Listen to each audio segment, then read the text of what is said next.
Test 1. You will hear a number of different recordings, and you will have to answer questions on what you hear. There will be time for you to read the instructions and questions, and you will have a chance to check your work. All the recordings will be played once only. The test is in 4 sections. At the end of the test, you will be given 10 minutes to transfer your answers to an answer sheet. Now turn to Section 1. Section 1. You will hear a man phoning to inquire about a job vacancy.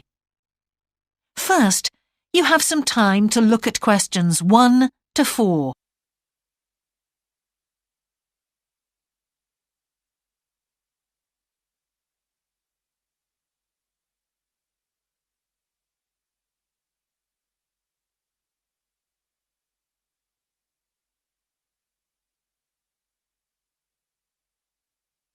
You will see that there is an example that has been done for you. On this occasion only, the conversation relating to this will be played first.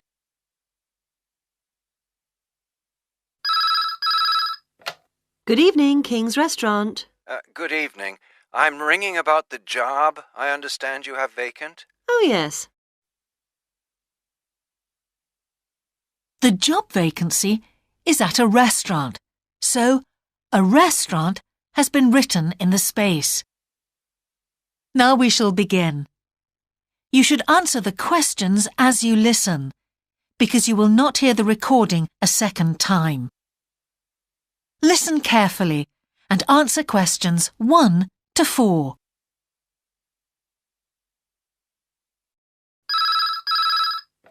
Good evening, King's Restaurant. Good evening. I'm ringing about the job I understand you have vacant. Oh, yes. I'd like to find out a few more details, if I may. Yes, of course. Can I take your name? It's Peter Chin. OK, Peter. Well, if you want to ask about the job, and then if we're both still interested, we could arrange for you to come for an interview. Great, thanks. I'm afraid I missed the advert for the job, but heard about it from a friend. That's no problem at all. What would you like to know? Well, what sort of work is it? Washing up? It's answering the phone. Oh, right, fine. And not waiting at table. That'd be good. And how many nights a week would it be? Well, we're really only busy at the weekend. So 2 nights? 3, actually, so it would work out at 12 hours a week. That'd be fine. It wouldn't interfere with my studies. Are you at the university? Yes, first-year physics student. Oh, right. And because I'm not an EU national, would I need a work permit? Yes, you would. Just get your tutor to sign it. That wouldn't be a problem if I were to get the job. Where exactly is the restaurant? Well, we have 2 branches. The one we're recruiting for is in Hillsdon Road. I don't know that. How do you spell it, please? It's HILLSDUNNE Road. Got that. Thanks. Is it near a bus stop? Yes, the nearest one would probably be just beside the library. Oh, yes, I know it. That'd be fine for me. And could I ask about the pay? We're offering £4.45 an hour. That's very good. My last job was £3.95 an hour. Before you hear the rest of the conversation, you have some time to look at questions 5 to 10.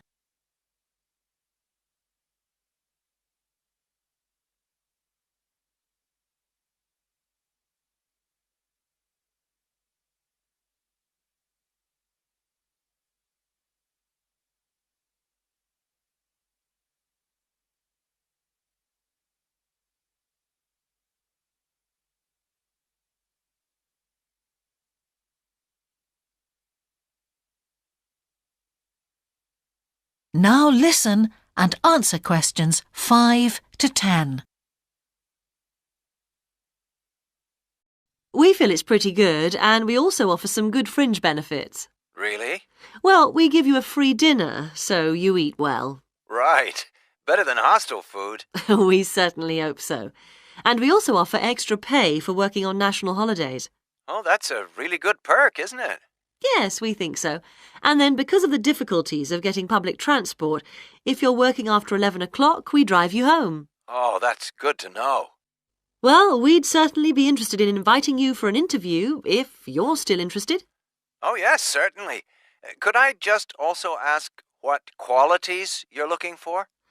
Well, for this particular job, we want a clear voice, which you obviously do have. Thanks. And you must be able to think quickly, you know. Well, I hope I... So, when could you come in for an interview? We're actually quite quiet tonight. Sorry, I couldn't come tonight. Or tomorrow, I'm afraid. Thursday's okay. That'd be 22nd of October? Fine. After 5 p.m.? Yes, fine. Would 6 o'clock be okay? Perfect. And could you bring along the names of 2 referees? Yes, that's fine. No problem. Good. I look forward to seeing you. Oh, by the way, who should I ask for? Oh, yes, of course. Sorry. My name is Samira Manuja. Can you spell that, please? Manuja. Okay. I've got that. Thanks very much. Look forward to seeing you later on, then. That is the end of section 1. You now have half a minute to check your answers.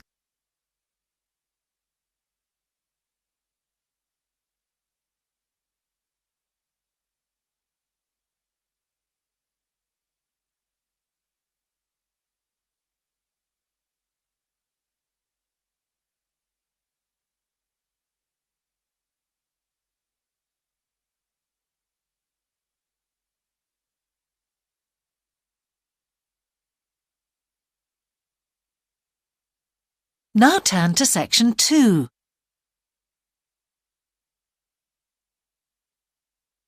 Section 2.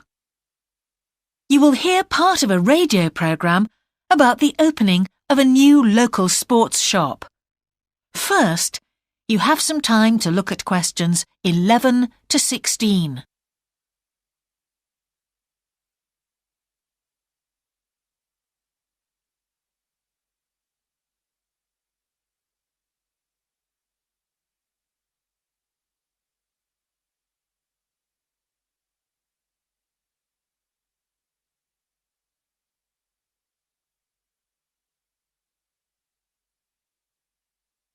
Now listen carefully and answer questions 11 to 16. Now we go to Jane, who is going to tell us about what's happening in town this weekend. Right, thanks, Andrew. And now on to what's new. And do we really need yet another sports shop in Bradcaster? Well, most of you probably know Sports World, the branch of a Danish sports goods company that opened a few years ago. It's attracted a lot of custom, and so the company has now decided to open another branch in the area. It's going to be in the shopping centre to the west of Bradcaster, so that will be good news for all of you who found the original shop in the north of the town hard to get to. I was invited to a special preview, and I can promise you, this is the ultimate in sports retailing. The whole place has been given a new minimalist look with the company's signature colours of black and red. The first 3 floors have a huge range of sports clothing as well as equipment. And on the top floor, there's a cafe and a book and DVD section. You'll find all the well-known names, as well as some less well-known ones. If they haven't got exactly what you want in stock, they promise to get it for you in 10 days. Unlike the other store, where it can take up to 14 days. They cover all the major sports, including football, tennis and swimming. But they particularly focus on running, and they claim to have the widest range of equipment in the country. As well as that, a whole section of the 3rd floor is devoted to sports bags, including the latest designs from the States. If you can't find what you want here, it doesn't exist. Before you hear the rest of the programme, you have some time to look at questions 17 to 20.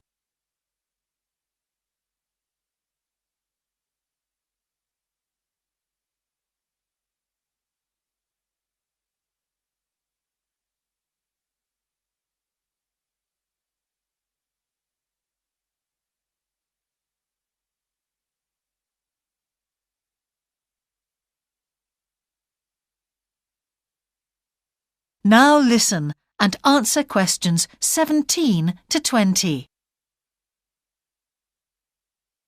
The shop will be open from 9 a.m. this Saturday, and if you go along to the opening, then you'll have the chance to meet the national 400 metres running champion Paul King, who's coming along to open the shop.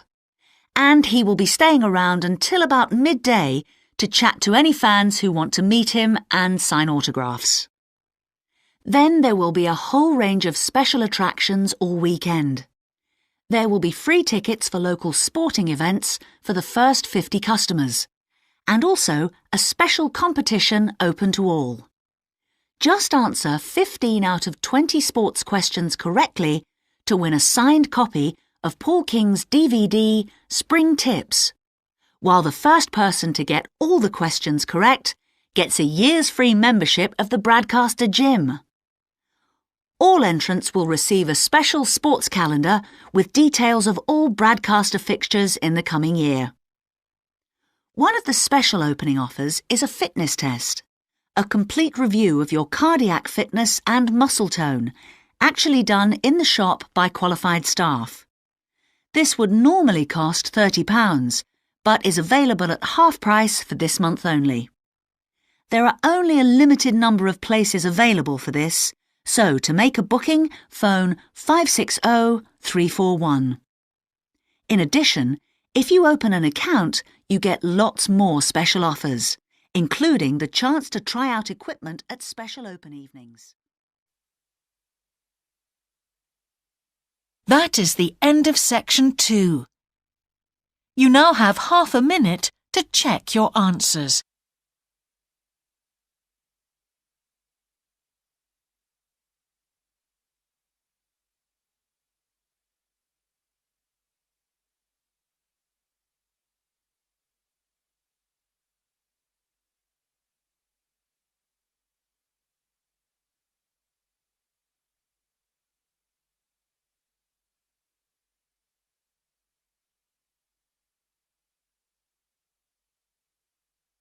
Now turn to section 3.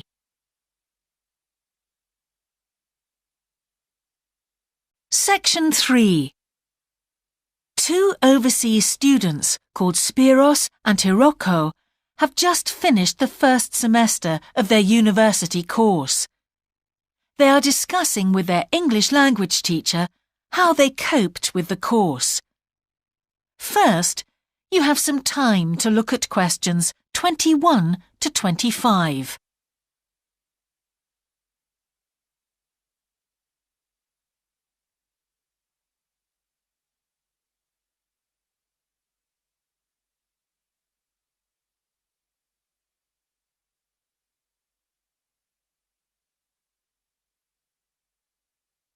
Now listen carefully and answer questions 21 to 25. Before we start, Spiros and Hiroko, thanks for coming in today to talk about your recent study experiences, and congratulations to you both in doing so well in your first semester exams. Thank you. I'd like to discuss with you the value of the English for Academic Purposes course you did here last year before starting your university course. Spiros, if I could start with you, what parts of the program have now proved to be particularly valuable to you? I think that having to do a seminar presentation really helped me. For example, a couple of weeks ago in our marketing subject, when it was my turn to give a presentation, I felt quite confident. Of course, I was still nervous, but because I had done one before, I knew what to expect. Also, I know I was well prepared, and I had practiced my timing. In fact, I think that in relation to some of the other people in my group, I did quite a good job, because my overall style was quite professional. What about you, Hiroko? That's interesting. In my group, I was really surprised by the way the students did their presentations. They just read their notes aloud. Can you believe that? They didn't worry about their presentation style or keeping eye contact with their audience. And I remember that these things were really stressed to us in the course here. So, how did you approach your presentation, Hiroko? Well, to speak frankly, I read my notes too. At the time, it was a relief to do it this way, but actually when I had finished, I didn't feel any real sense of satisfaction. I didn't feel positive about the experience at all. That's a pity. You know, although I was pleased with my presentation, I am not so pleased with my actual performance right now in the tutorials.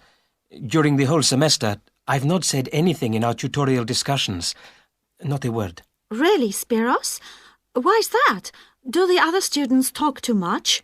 It's partly that, but it's mostly because I have had no confidence to speak out. Their style of speaking is so different. It's not the style we were used to during the course.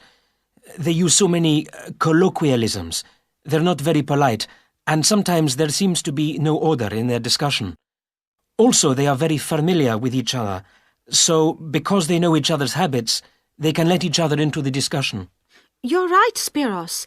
I've experienced that too. Before you hear the rest of the conversation, you have some time to look at questions 26 to 30.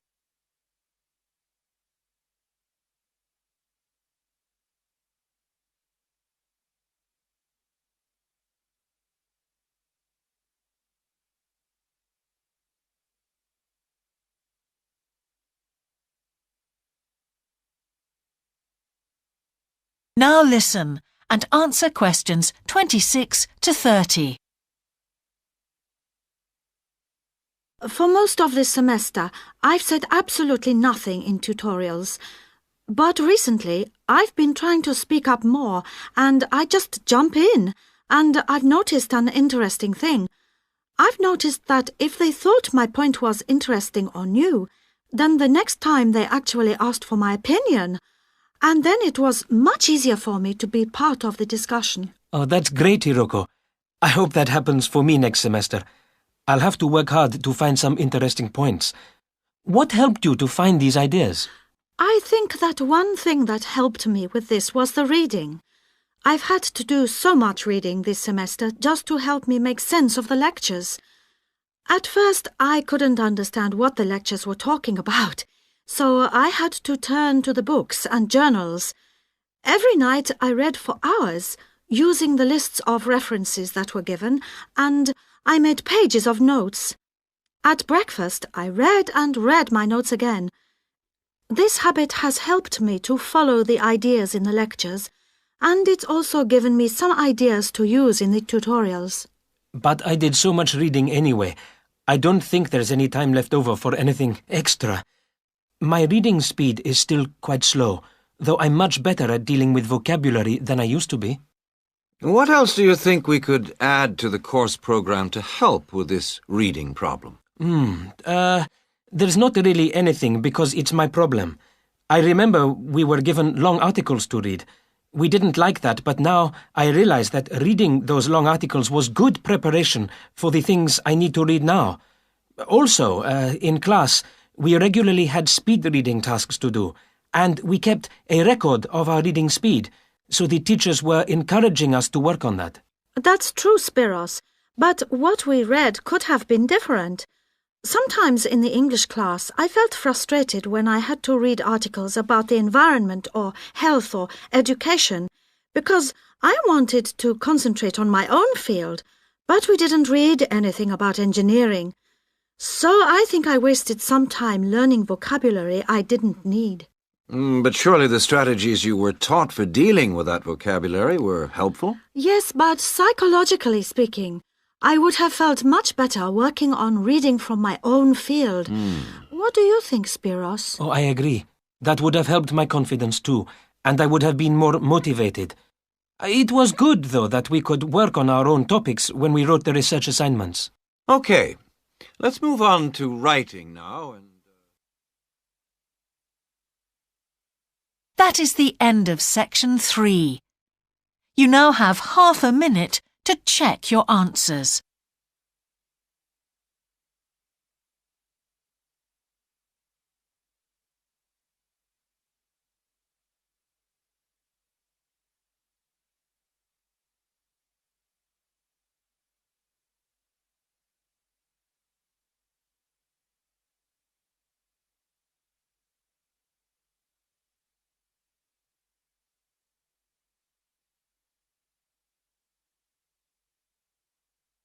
Now turn to section 4.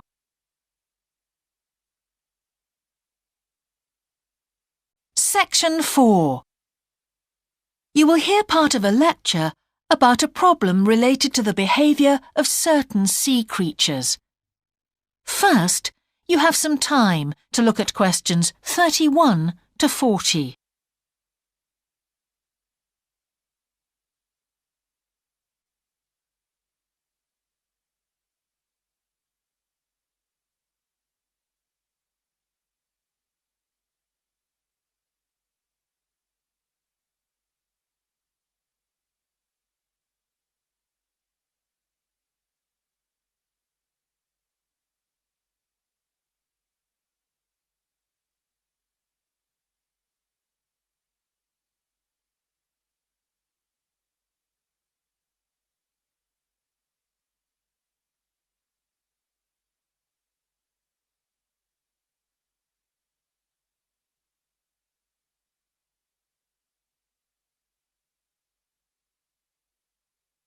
Now listen carefully and answer questions 31 to 40. Good afternoon, everyone. Well, with some of you about to go out on field work, it's timely that in this afternoon's session I'll be sharing some ideas about the reasons why groups of whales and dolphins sometimes swim ashore from the sea right onto the beach and, most often, die in what are known as mass strandings. Unfortunately, this type of event is a frequent occurrence in some of the locations that you'll be travelling to, where sometimes the tide goes out suddenly, confusing the animals. However, there are many other theories about the causes of mass strandings. The first is that the behaviour is linked to parasites. It's often found that stranded animals were infested with large numbers of parasites. For instance, a type of worm is commonly found in the ears of dead whales. Since marine animals rely heavily on their hearing to navigate, this type of infestation has the potential to be very harmful. Another theory is related to toxins, or poisons. These have also been found to contribute to the death of many marine animals. Many toxins, as I'm sure you're aware, originate from plants or animals. The whale ingests these toxins in its normal feeding behaviour, but whether these poisons directly or indirectly lead to stranding and death seems to depend upon the toxin involved. In 1988, for example, 14 humpback whales examined after stranding along the beaches of Cape Cod were found to have been poisoned after eating tuna that contained saxitoxin, the same toxin that can be fatal in humans.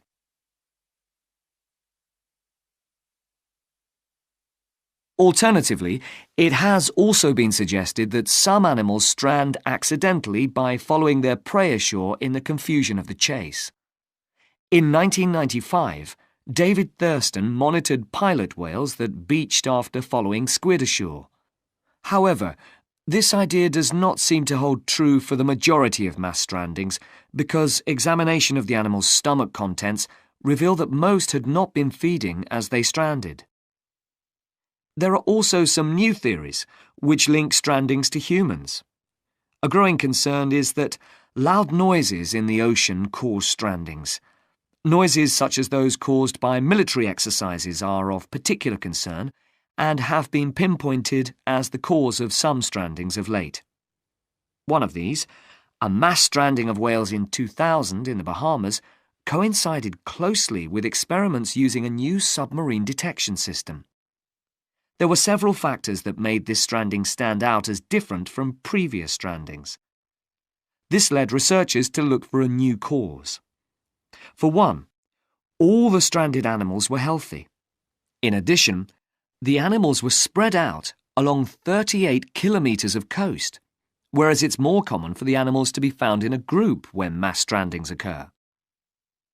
A final theory is related to group behaviour and suggests that sea mammals cannot distinguish between sick and healthy leaders and will follow sick leaders, even to an inevitable death.